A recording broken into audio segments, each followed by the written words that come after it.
माहूर ग्रामीण रुग्णालयात कंत्राटी तत्वावर कार्यरत असलेल्या डॉक्टरचा स्वॅब अहवाल दिनांक 14 जुलै रोजी पॉझिटिव्ह आल्याने त्यांच्या संपर्कात आलेल्या 20 लोकांना क्वारंटाईन करण्यात आले असून नगर पंचायत हद्दीतील जामा मस्जिद परिसर व कोरोना केअर सेंटर परिसर प्रतिबंधित क्षेत्र म्हणून घोषित करण्यात आला आहे।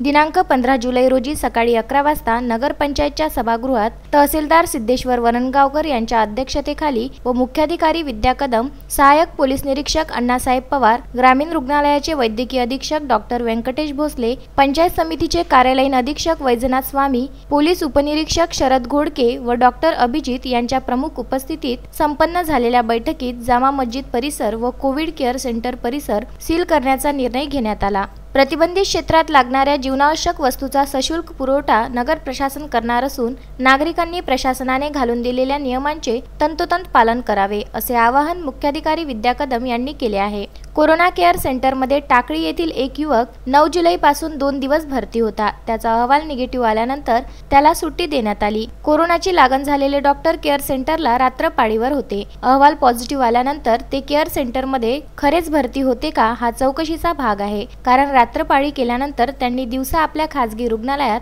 अनेक रुग्णांची तपासणी केलेल्या चर्चेला ऊत आल्याने त्या बाबीकडे प्रशासनाला गांभीर्याने लक्ष द्यावे लागणार आहे। क्वारंटाईन केलेल्या 20 लोकांपैकी 13 कोविड सेंटरचे तर 3 ग्रामीण रुग्णालयाचेच कर्मचारी असल्याची माहिती डॉक्टर व्यंकटेश भोसले यांनी दिली। कोरोनाची लागण झालेल्या डॉक्टरकडे परभणी येथील पाहुणे येऊन गेल्याचीही सर्वत्र चर्चा आहे।